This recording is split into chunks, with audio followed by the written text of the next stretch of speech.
What's up, YouTube? Zachary Michaels here. I'm an actor, and this is an Actor Reacts. Today, we'll be talking about Season 2 of The Umbrella Academy. Let's discuss.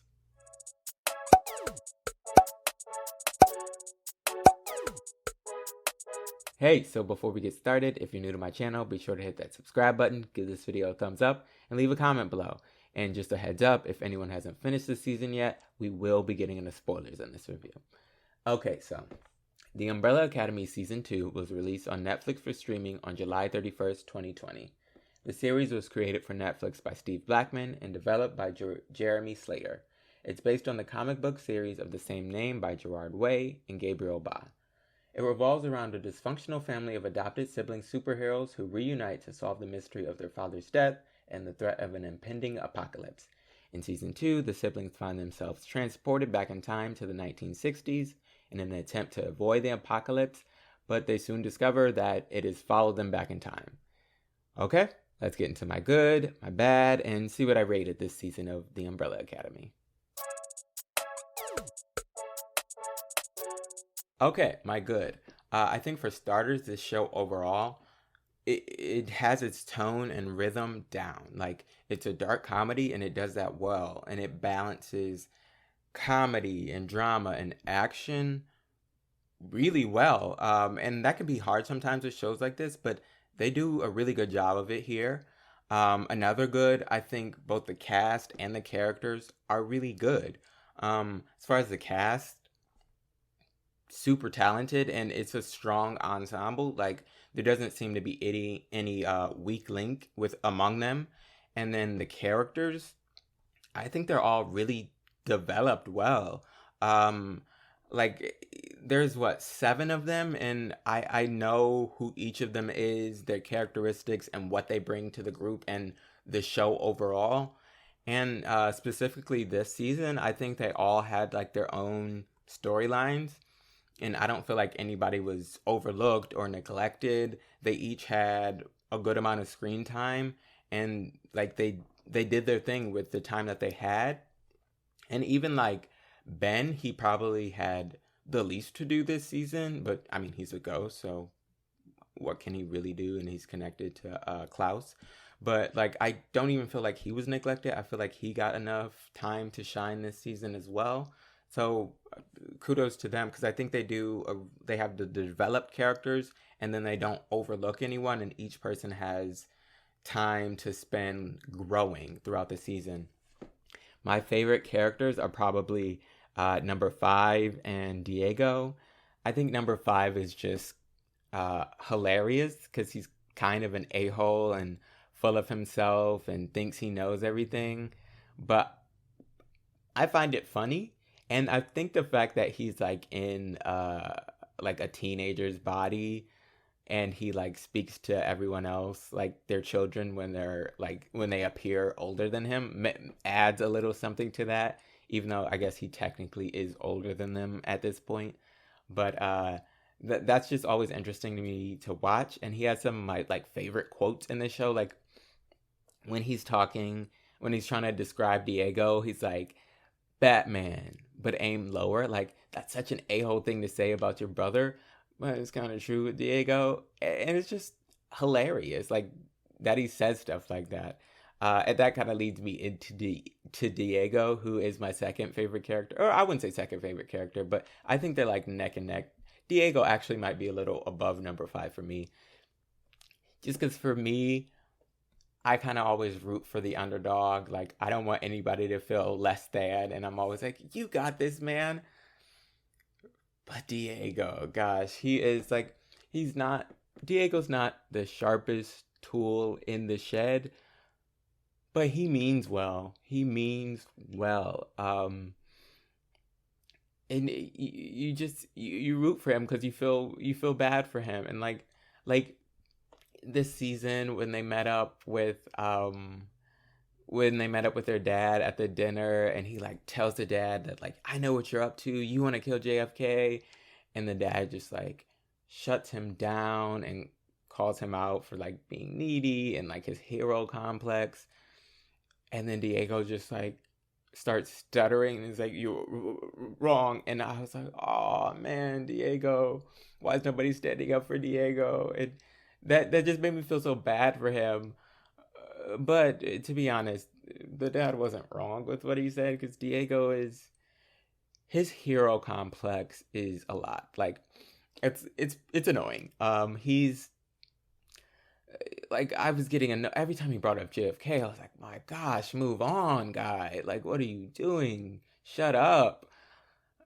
But you do want to see him do well, and he actually has some funny lines too. Like when he's like, I think it was like the second to last or the last episode, when he's telling them about like how he discovered that Vanya was the bomb, and he's like, I made that machine my bitch, and like, y'all need to realize that I got shit going on that y'all don't even know about. And that was just so funny to me because he was so passionate about it. But like, that's the kind of stuff that people say when they don't really got stuff going on, but they want you to think they got stuff going on because they wish that they had stuff going on. It's it's like funny because he's so pathetic, but he means well. But I do root for him. It's just like, and he did get a couple wins this season, but pray for Diego. Anything else? Oh, I think another good, the new characters this season. Now that can be tricky because I think the first season of this show was like, for the most part, a hit with people, and that can be hard when you have a hit show, like bringing in new characters for the second season. Just because we're like, who is this? I don't know these people. I'm not comfortable with them. But I think season two of the Umbrella Academy did a really good job of introducing some good new characters. There's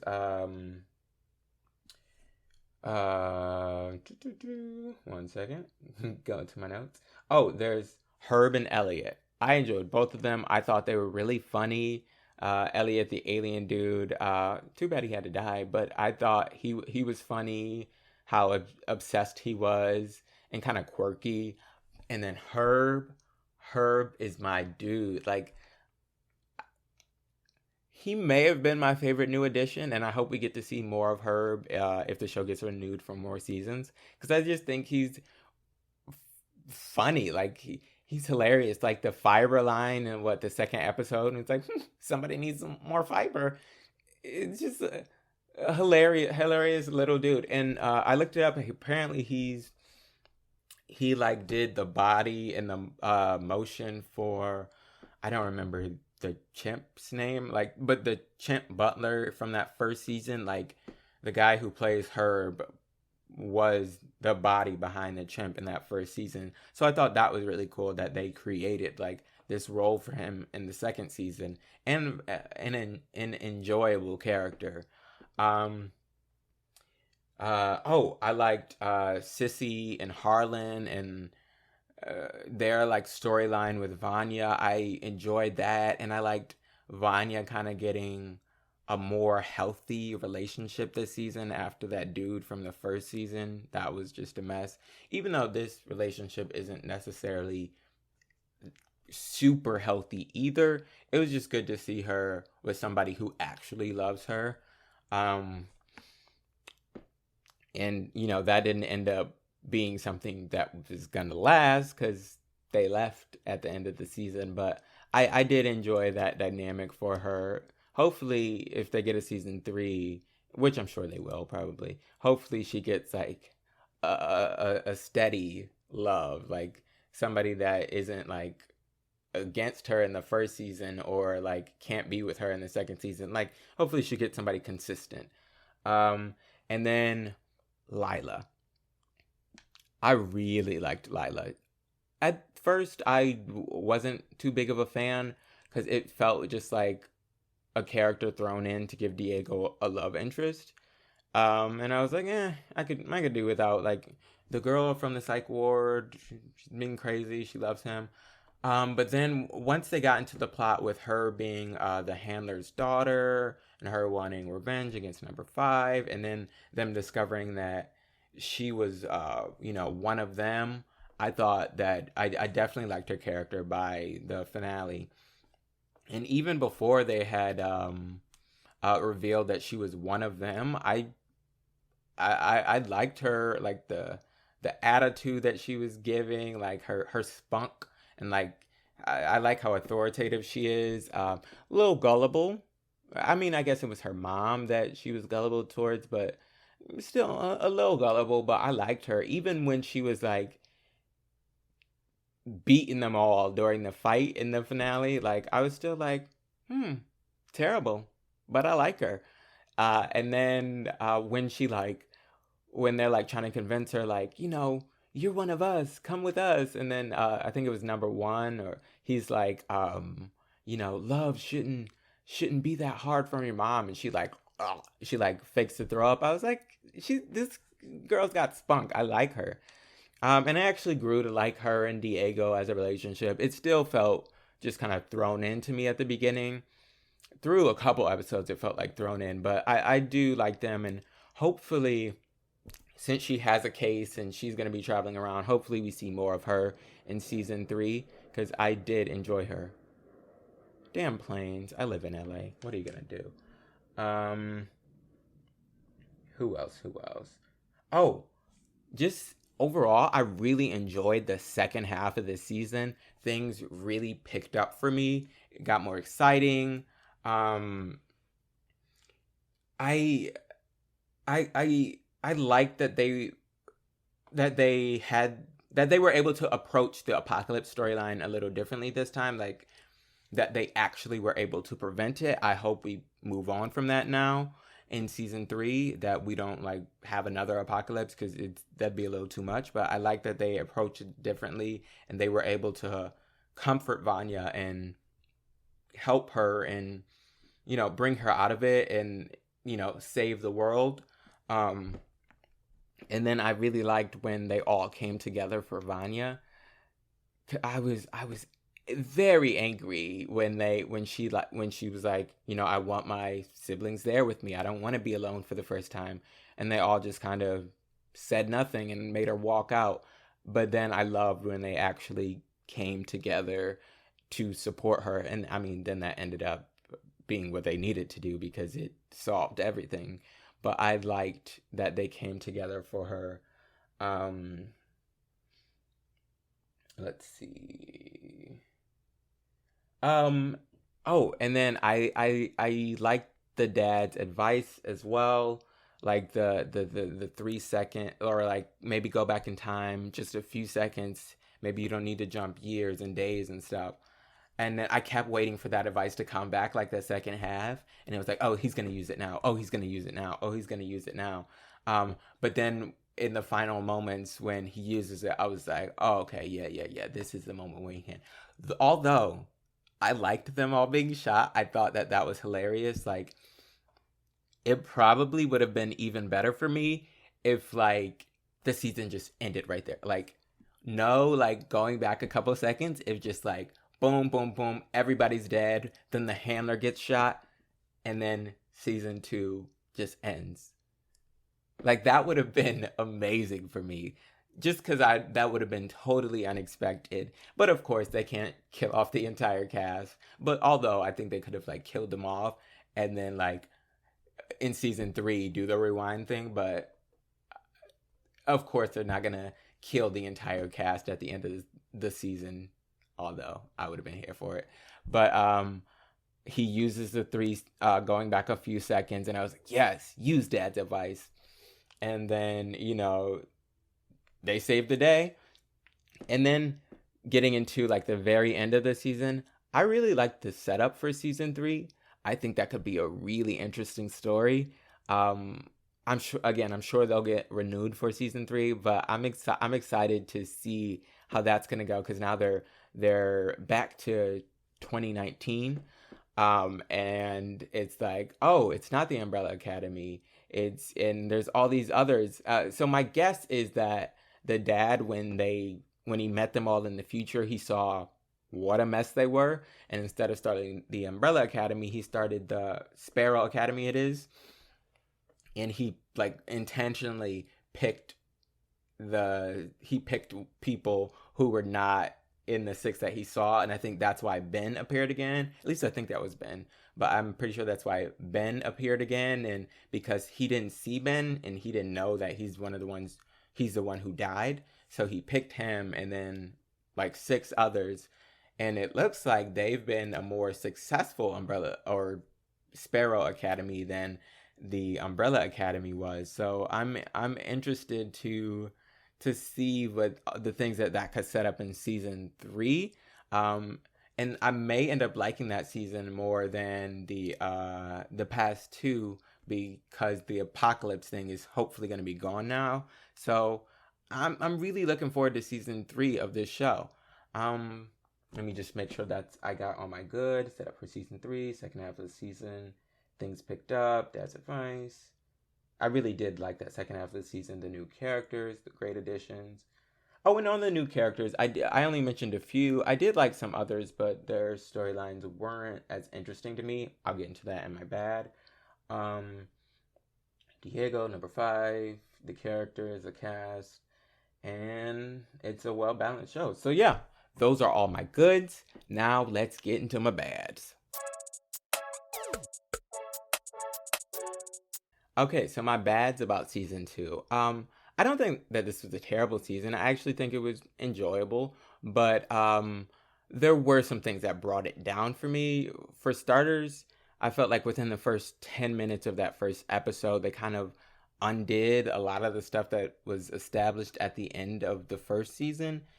And it like Vanya being crazy, but now in beginning of season 2 she has amnesia and doesn't remember any of that. So throughout the season she came from it from a different place of like learning the things that she did. I would have rather her come from that heightened place and kind of discovering and rationalizing, but whatever.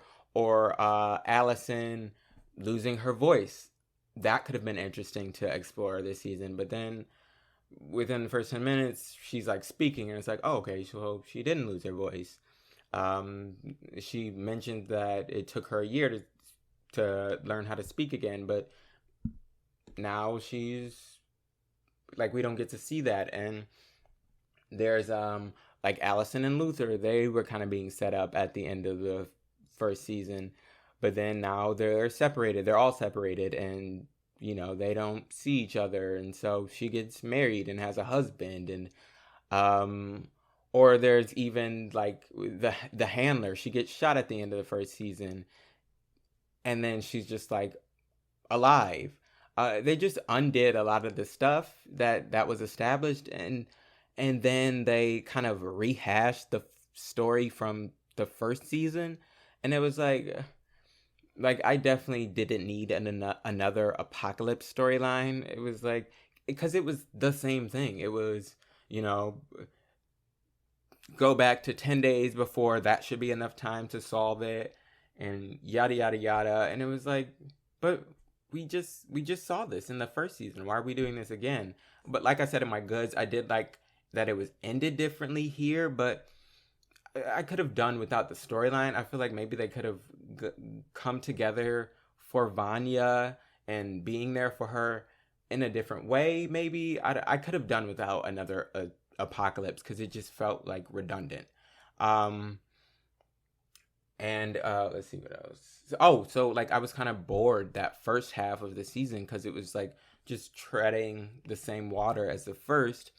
And then like them all being separated and having to find each other, I was just like, come on, just find each other. And then them being kind of reluctant, I was like, we all know this is going to end with y'all coming together. So this whole separation and finding each other thing was kind of boring to me. And like if they're all in the same town, other than like Klaus, because he goes off but he comes back too, how have none of them seen each other until now? Like they just so happen to be seeing each other now, but it's like, y'all all live in what appears to be very close proximity to each other, so how are none of you seeing the other until it becomes relevant to the show? I mean, it's a TV show, like suspension of disbelief, but that it was just like, okay, if you say so. And then I mentioned the handler. I could have done without her coming back, though I did like where that storyline went with her daughter. I'm blanking on her name right now, but I liked where that storyline went. Um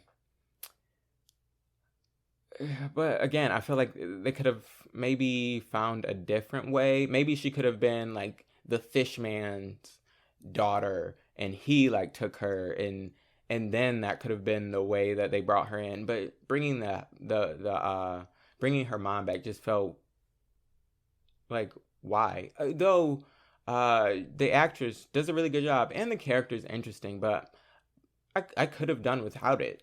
Um let's see what else. Do do do. Oh, I was not a fan of them putting Lila in the middle of the civil, not Lila, them putting Allison in the middle of the civil rights movement.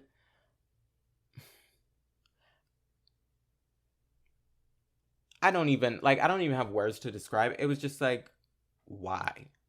Why put your only black character in the 60s when this, you know, it was like, why are we putting her in the middle of the civil rights movement? It just, I was like, meh. I could have done without it. I've said that like 3 times now. Um, but it was just, it didn't feel purposeful to me. It just felt like, oh, it's a black character, so we'll put her as a part of the civil rights movement. And I was not a fan of the storyline. And then like her, the whole like thing about like the racist montage, like it wasn't like a the shopping montage that felt like a real rom-com moment when she was like trying to show her husband her powers, and so she convinces the racist store owner to let him try on clothes or whatever. That felt weird to me. Like it didn't sit right with me, like that it was like a happy-go-lucky kind of rom-com shopping montage moment over like her convincing like this racist man to let her husband like try on clothes. It just, I did not like that storyline. Probably my least favorite in the season just because it felt weird, especially in today's current climate.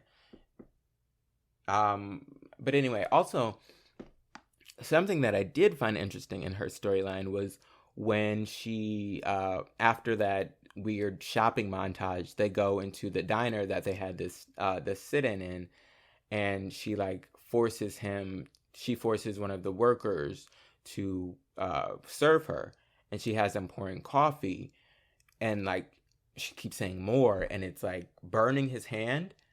I thought that was an interesting moment because she seemed to be in a trance, and it was like, oh, is are her powers more?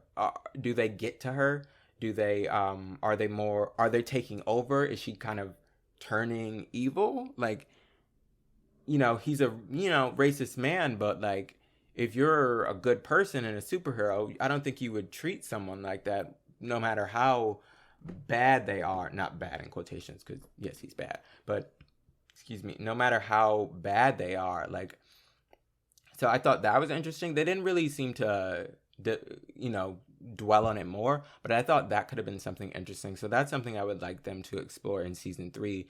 Is Allison's power too much power for someone when you can just convince them to do whatever you say? Like, is that too much power for a human to have? Because that's a lot. So I thought that was something interesting, and I would like them to explore her maybe turning evil in season 3 instead of it just being like Vanya's crazy again. Like, I would like for that to be explored a bit more. Um,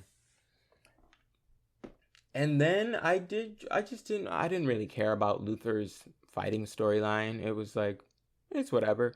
I also didn't care about Klaus's cult storyline, though it did have some funny moments. Like, I enjoyed him calling like the people in his cult like Destiny's children. I thought that was funny, and like just all the random pop culture references, like the "Don't go chasing waterfalls" and when Ben starts reciting the Backstreet Boys lyrics. Like I thought he that storyline had some funny moments, but I overall didn't care about the cult storyline, even though that is such a Klaus thing, like to have this cult follow you.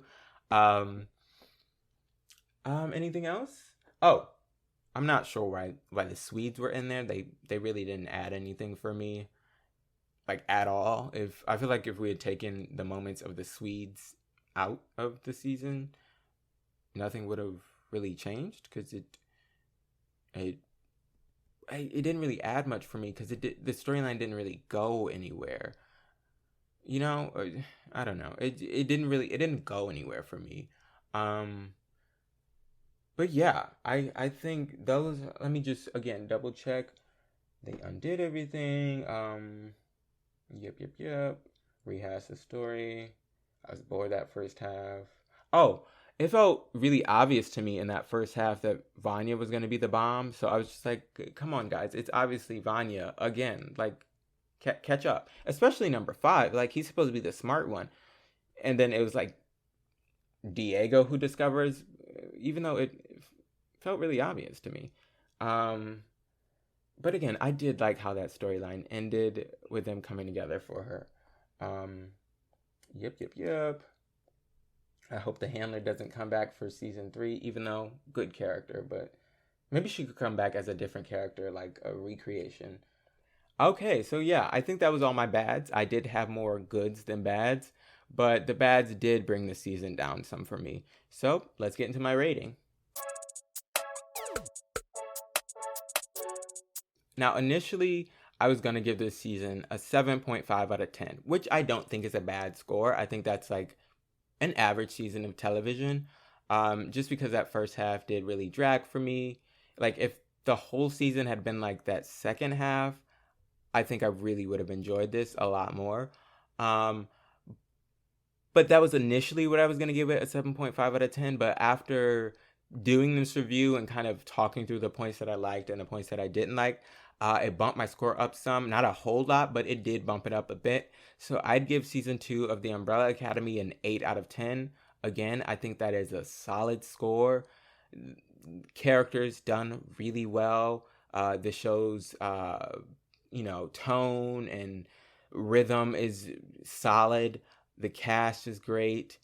Um, the second half really picked up, was exciting to watch. I liked how they ended the apocalypse storyline. Hopefully we're done with those. And then I really like the setup for season 3. I think that if season 3 goes how I hope it does, it might be my favorite season, but I'm looking forward to that one. Um, and yeah, that's all I got on the Umbrella Academy season 2. I hope you liked my review. Leave a comment below. Let me know your thoughts. Who were your favorite characters? What plot points did you like? What didn't you like? Don't forget to like this video, share it with your friends and family, and subscribe to my channel for more content like this. Thanks for stopping by. See y'all next time.